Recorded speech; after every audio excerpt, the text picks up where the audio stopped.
Good afternoon, folks. It's 1 p.m. Eastern here in New York City. Thank you, folks, for joining in on the call. Today, we're going to discuss a few things. We're going to talk about how to really improve cycling performance. We'll get started here in a few minutes.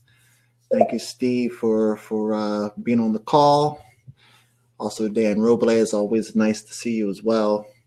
Coach Karen from CIS Training Systems, thanks for joining in, and Marcel as well. We'll wait for a couple more people to show up, and we'll go from there. Let's see what type of chat we have already. Well, hello there, Steve. Well, how was BTW the other night? That was crazy, wasn't it? That was so crazy.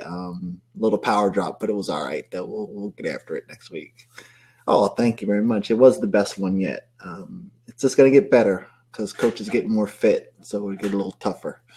But I appreciate you calling in today. We're going to have a really unique conversation around a few things. I'll get started in about four more minutes, and we'll get rolling from that point. Let's just go over the ground rules here. You can ask questions. You can ask chats as well. I'll respond back to the questions after our presentation is over. There's a couple poll questions. If you scroll over to the polls, there's 3 questions I'm going to ask throughout the presentation that I'll ask you to answer, and we'll have more discussion around the topic as we move forward. And once again, thank you, folks, for being a part of it. Felicia, thanks for joining in as well. Excellent. I'm glad you can join us today as well from the DC region, the GII women's cycling team. So that's great. Thanks for joining in. Let's see. Next couple minutes, we'll get rolling, and I'll get the presentation started. It's a scroll over here, tell you how many slides it is. It's 22 slides, and we're going to go over some really unique and key development components of training and development, and we'll go from there. See, hello there. How you doing, Felicia? Thank you for joining in once again. So let's get rolling here. Let's just get rolling. I'm going to share my screen. Just give me a few minutes. Get this thing all squared away. Entire screen. Share. And we are going to play it. All righty. So, welcome. So let's have a nice little discussion around a few topics here today. I'm going to learn a few key components around how to truly improve cycling performance. So when you really think about the core of these 6 principles around proper training and development, you'll see how they kind of interact and why what we call the system is the system in its entirety. So once again, I'm Coach David from CIS Training Systems Cycling Program. I'll give you more information about me and some of the things that we've been doing since we started the program back. A little bit of background first before we get started. I'd like to show you a quick video.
And this is why we train with purpose.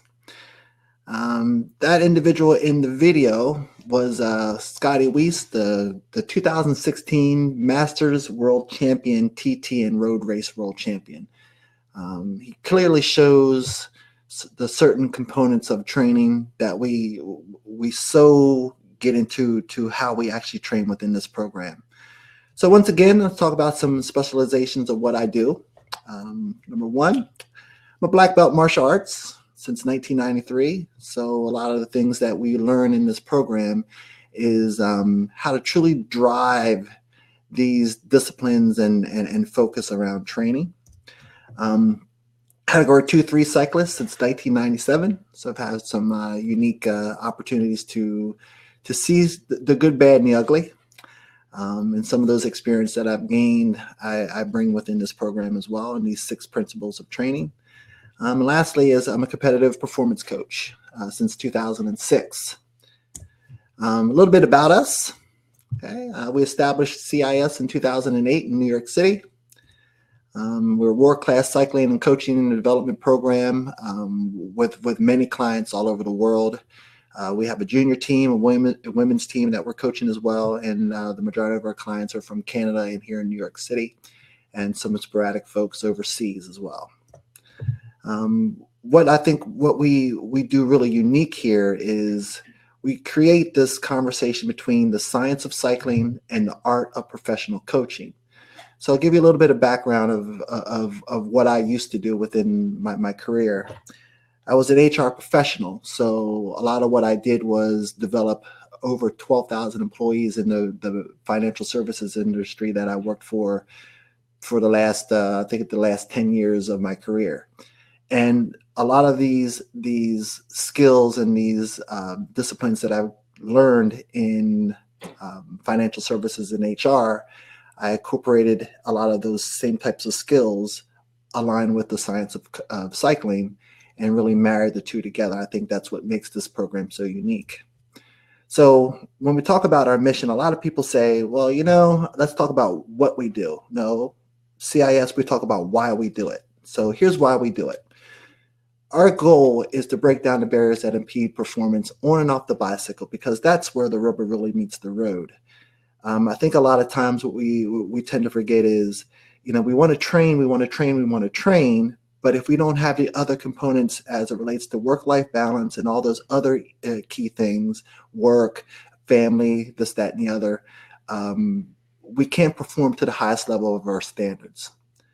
So how we do that is through effective coaching, development, and training programs with simple to use tools. We make it very, very simple, because at the end of the day, folks, it's all about how can you drive a level of proficiency within training and keep it very, very simple. I mean, there are other tools out there that we can use, but my methodology around coaching and training is to keep the principles simple so that we can get the best quality and the value of what the client is looking to achieve. And lastly, when we talk about what we do, well, here's what we do. We drive long-term sustainable results that transform the mind and the body. Because now, if you go back a couple slides and I talked about my martial arts experience, a lot of what I learned as being a black belt, and actually 2 other styles that I'm a part of, I'm a black belt in another style, and a brown belt in a different style as well, in a Vietnamese martial art. The correlation between how to drive the mind and the body is a true marriage. Physically we can do everything that we want to do, but if we don't put the mind behind the effort, there's a disconnect. So we really focus on driving that sustainable results based around the mind and the body. So when people say, really, what is the system? A lot of folks that have seen the system either on our kits or you've seen it in some literature that we have either on the website or just in passing have heard, what is the true system? So we're going to listen to a video of my global cycling coach as far as the racing is concerned, and his name is Wesley Ham. This really describe really what the system is. I didn't understand the difference in cadences. You pick up all these pieces of advice from people when you're riding. Some guys say, oh, you gotta spin a lot higher, and some people say, no, you got to put more power and mash, and some people say, oh, people are different. Some people are high spinners, some people are low spinners, and that's one of the things I took away from David is that on his system, you're everything. You can spin high when you need to. You can push a lower gear, harder, slower rotation when it's the right time, and he taught me. I'll tell you, your switch muscle. Yeah, well, you have to develop that stuff. So we worked on developing. Some people have a natural tendency to sometimes twitch muscles, but it doesn't mean if you don't have that natural tendency that you can't hone them. And if you don't practice, if you don't attempt really high cadences, you'll never be able to rotate extremely fast when needed. How long do you think it took you to develop the habit for being consistent? Well, it took 26 weeks to start. 26 weeks? Yeah, the indoor winter program to get the body disciplined to do certain things. And then it took about 4 weeks to get the neuromuscular connection between mind and body. The indoor program built in some physical discipline because it's a lot of easier, what people would say, easy riding. But it's mentally difficult to force yourself to keep riding easy all the time, and you're telling yourself I'm not working, but you're building up an endurance level that allows you to pedal for hours and hours and hours and hours and hours and not be tired at a certain heart rate. You've got to build that up. But if someone's like me, I would just go hard all the time. And some of the people that I still ride with go hard all the time. And then in about 2 weeks, 3 weeks, I don't know why, but I'm so exhausted. I just don't feel good. It's because they don't have a base. They don't build the base in the winter.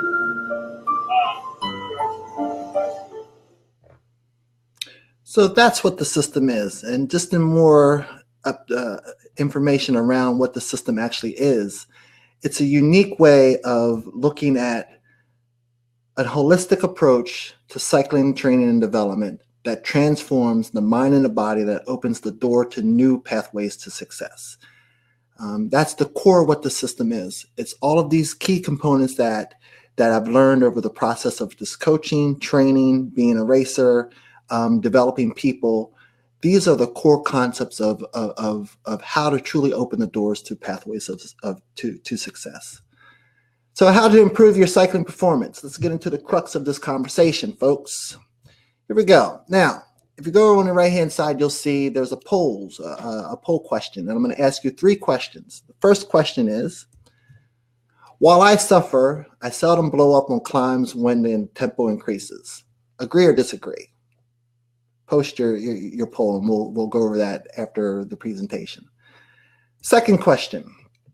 I could spin at cadences in excess of 120 RPM or plus RPMs with no difficulty. Agree or disagree? Post your results.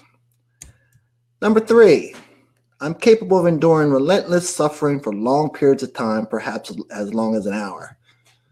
Okay, I'm pretty sure some folks would have said agree to that, but make sure that you answer the questions. So I asked these 3 questions to discuss 3 very distinct things as it relates to the disciplines of cycling. So there are 3 very distinct disciplines of cycling, and the first one is climbing. Everyone says to me, hey, you know what, coach? I want to learn how to climb better. That's probably the first thing I hear when an individual comes on the program that says, well, I really want to climb better. But the core of climbing is understanding pacing, proper cadence, gearing, and body control. That's gold standard. We could talk about the other things as far as muscular endurance is concerned, and heart rate efficiency and all that type of stuff, and power production. But at the core of climbing, it's understanding pacing, proper cadence, gearing, and body control. The second one is sprinting. Okay, it's not what other people think it is. It's like, okay, I'm going to get from, I'm going to have the fastest Cavendish sprint. No, in true actuality, it's the ability to accelerate and close gaps with control and focus. So let's talk about this. So when you're doing any group ride out on the road or a Swift ride in particular, one piece, or a mass participation effort or a grand fund or whatever it may be, to learn how to truly use cadence to accelerate and close gaps with control and focus is important. So sprinting has those key capabilities as it relates to cadence control and accelerations. So we take that same type of mindset as it relates to sprinting and the technique and the coordination of sprinting, and utilizing the same type of methodology in the sprint logic, I guess you can say it that in that perspective. The third component is extended efforts, quote unquote time trialing. It's to effectively manage and sustain long periods of time as far as those efforts are concerned. So once again, if we don't know how to gauge our efforts over long periods of time, and we haven't trained that system appropriately, it makes it very difficult to manage and sustain long-term efforts and close gaps and climb better. So you see these three key cycling disciplines are very, very, very, very in tune with one another. They're not separate. So I keep hearing this a lot of times. People say, I just want to become a sprinter. I want to become a climber. I want to become a person that can ride long distances. Well, these are all the core components of just being a cyclist. You got to learn how to climb, got to learn how to accelerate and close gaps based on cadence. You got to learn how to ride effectively and long term. Okay, these are the disciplines of cycling. So when we talk about these training principles, I'm going to talk about the things that really, really matter. They're very simple, but they matter.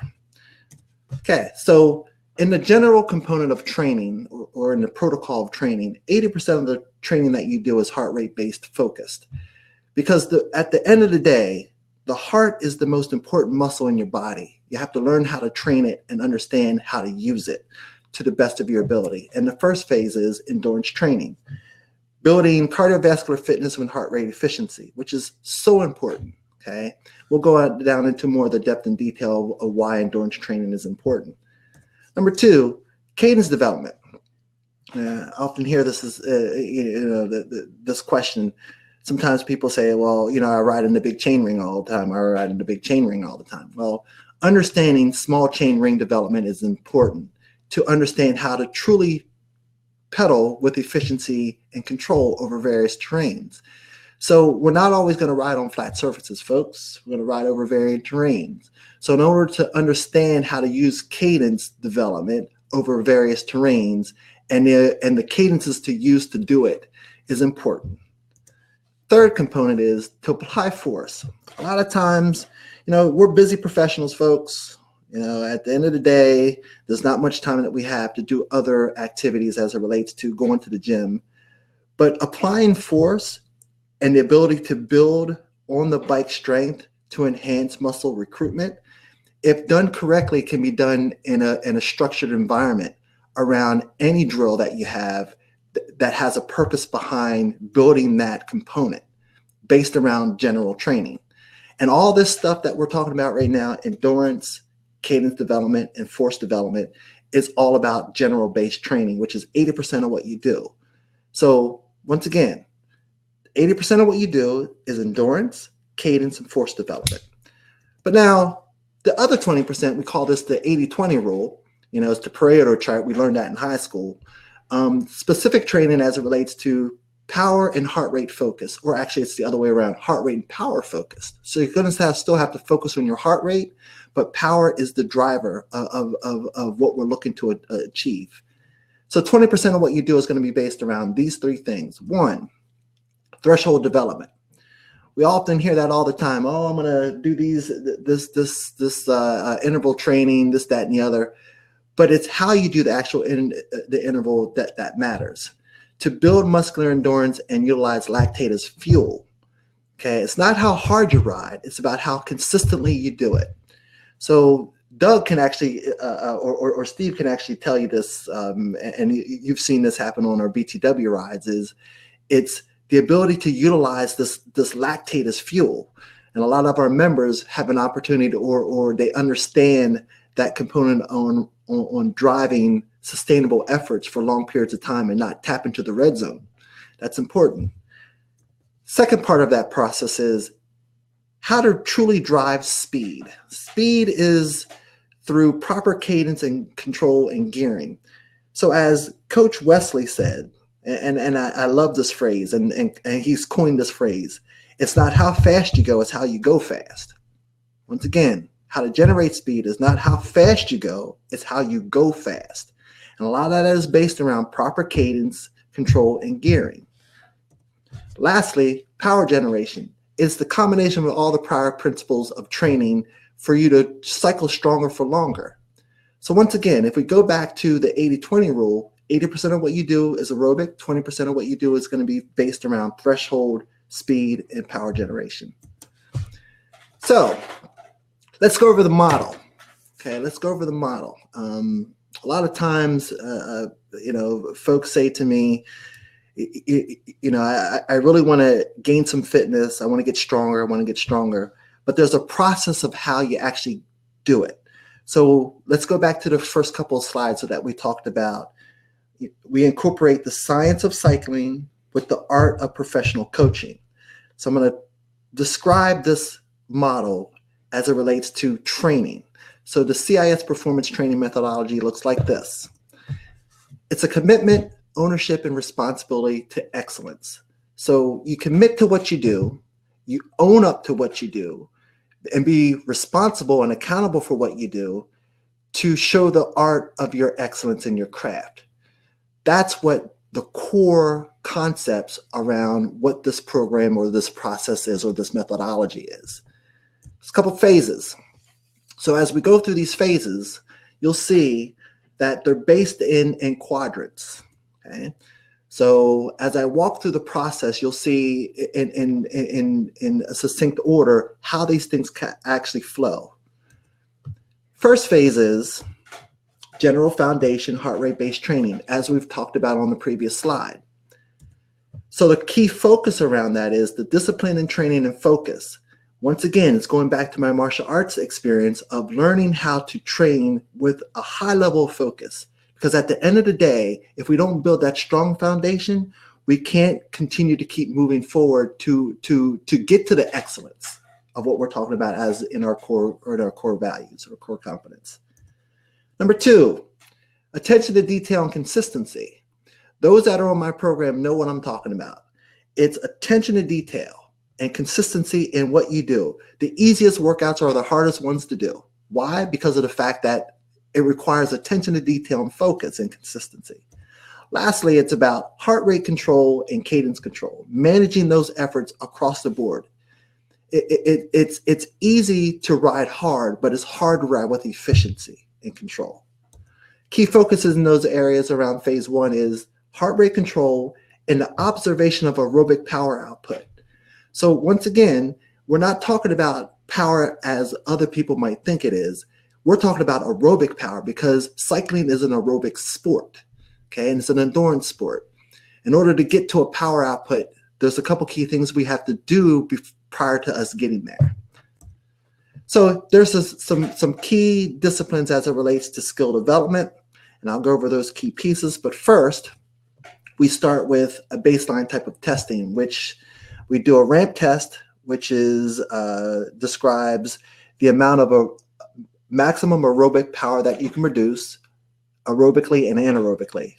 Okay, that's the first phase. The second phase is a 20-minute FTP test, which describes your 20-minute power profile and your 20-minute zone 4 heart rate and training zones that come with that environment. And we also do a 5-mile fit test that talks about control and focus in a certain range and a certain cadence band and chain ring.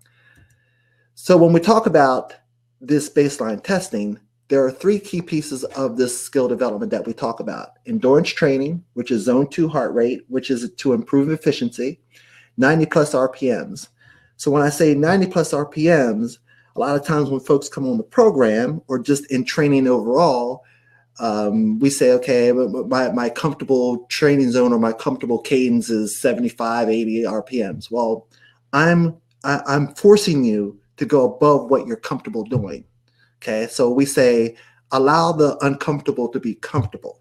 because you're going to learn these types of skills as it relates to this type of methodology and training to help you do the other things later in the program or later in your training. Second phase is cadence. So once again, zone 2 and 3, we talked about zone 2 around improving efficiency, but zone 3 is about improving power production, aerobic power production. This is where the rubber kind of really meets the road. Okay, so 90 to 120 RPMs and understanding how to truly spin up. So one of those questions that we asked in our poll was, can I hold cadences of 120 plus RPMs with no difficulty?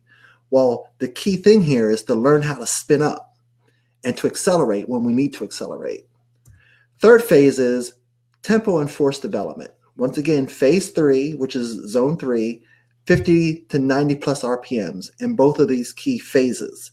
So you're going to learn how all these key components are driven in, you're going to love this one, in your small chain ring, folks, all in your small chain ring. No big chain ring work here at all, because you have to learn how to pedal first before you do the hard things second.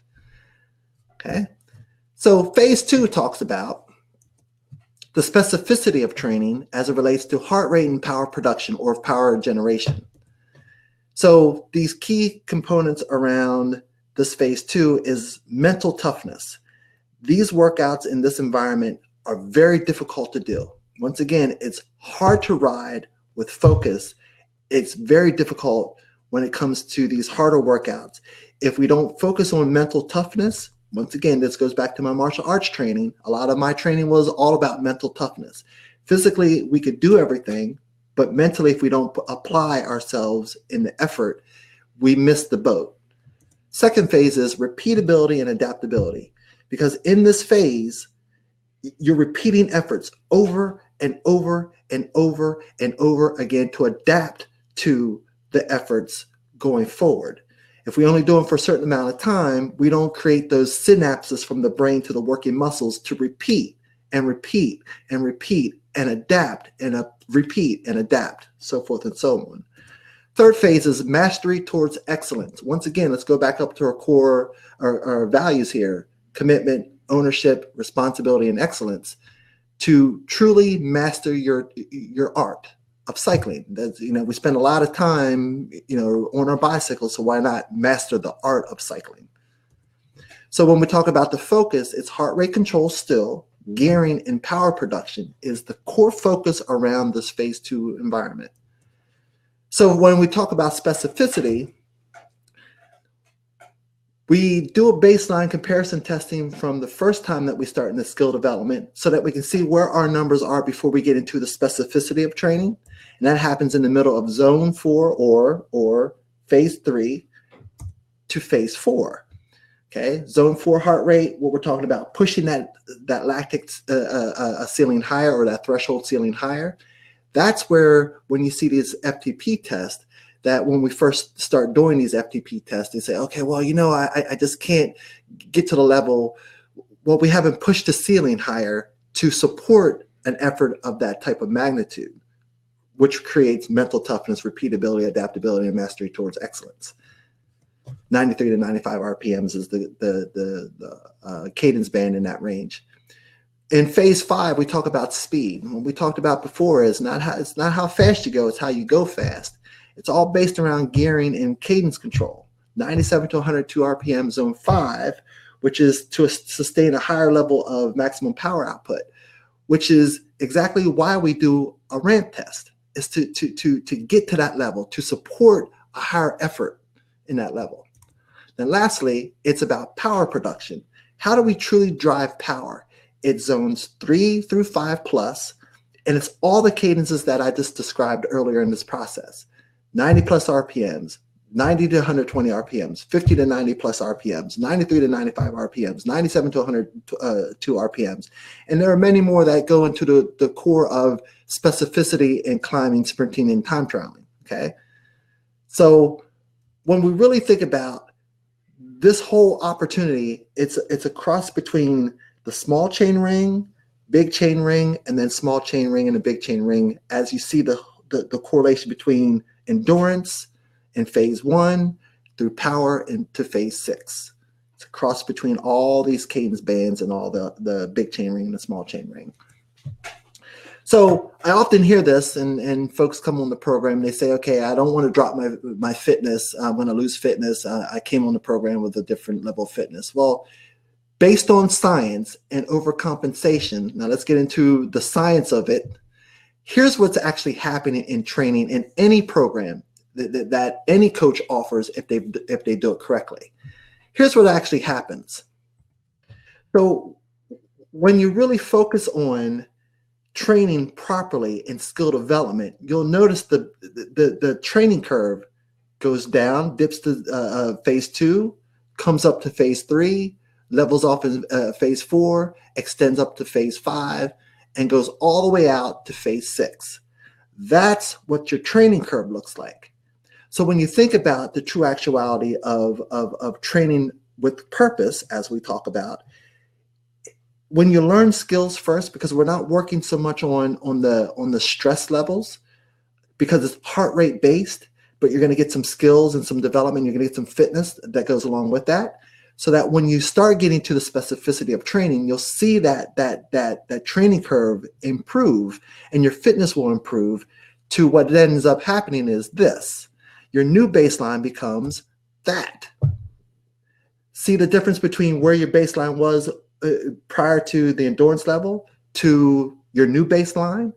That what happens year over year over year of consistent training and focus as it relates to discipline and training and focus, which is the foundation of training, which is kind of like what we do in martial arts. It's a white belt environment. You learn the basics and the foundation of training so that you can compound all of those components on top of one another. Okay. Once again, this is our 80-20 rule. 80% of what you do is in phase 1, 20% of what you do is phase 2. So what's next, coach? Okay, so what is next? All right, let's talk about it. Training tips. Talk about them. All right, let's give you a couple. Now write these down if you like. Build endurance throughout the year to maintain fitness with low intensity training rides. That's endurance rides, folks. Small chain ring, rolling up the road, having a nice conversation with your friends. Endurance rides are important. Keep those endurance rides throughout the year to help you contain your fitness and to keep your fitness. Number 2, training in a small ring will develop more of an efficient pedal stroke. Okay, I can't tell you how important that is. How important that is. Dan Robles will tell you how important that is because he's experienced it. Okay, he's experienced small chain ring development. Okay. Number 3, develop on the bike strength with low resistance cycling and hill work. Hill work is critical, but done in the proper manner as it relates to climbing, proper gearing, cadence, body control. It's important. Some more training tips for you. Train the body to utilize lactate as fuel with a variety of medium intensity workouts.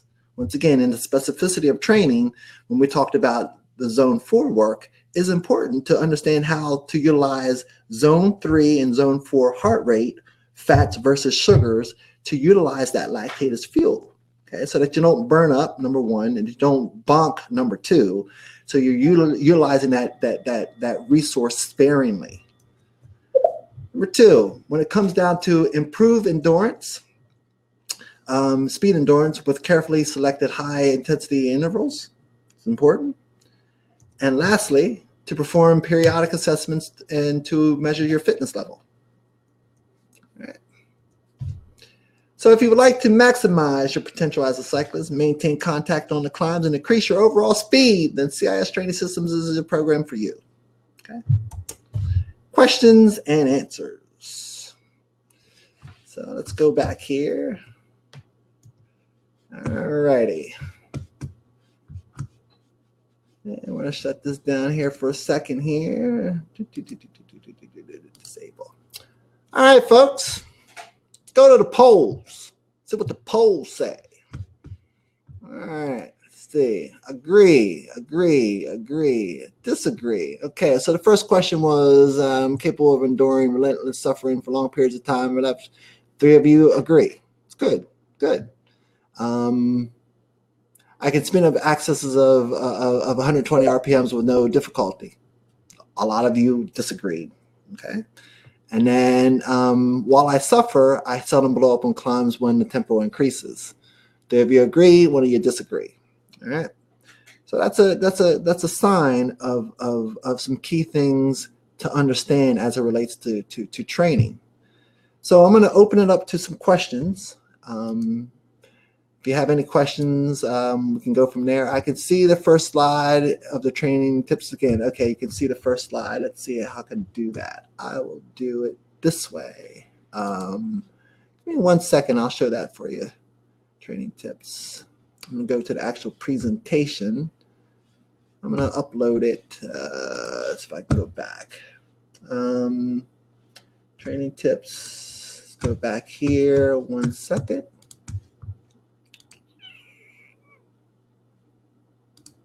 Share and play. There you go. Training tips. Going back to the training tips, I'll go over them again. Okay, train the body to utilize lactate as fuel through medium. Actually, we'll go back. Go. Endurance. Okay. Build endurance throughout the year to maintain fitness and low intensity training rides. Okay, you guys can write those down. 2, training in the small chain ring will develop more of an efficient pedal stroke. Okay.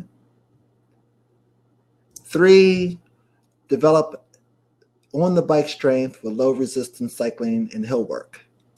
So I give you some time to write those down, Felicia. Okay, and this will also be viewed on demand as well, since we have it live as well.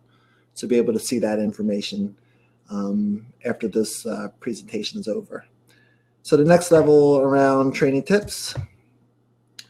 Train the body to utilize lactate as fuel with a variety of medium intensity workouts. Okay. Number 2,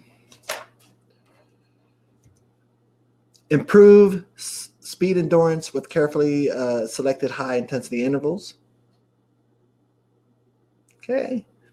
And number 3, perform periodic assessments to measure your fitness level. I think the most important thing around this slide here is performing assessments so that you could see where you're going, to see if you're trending in the right direction.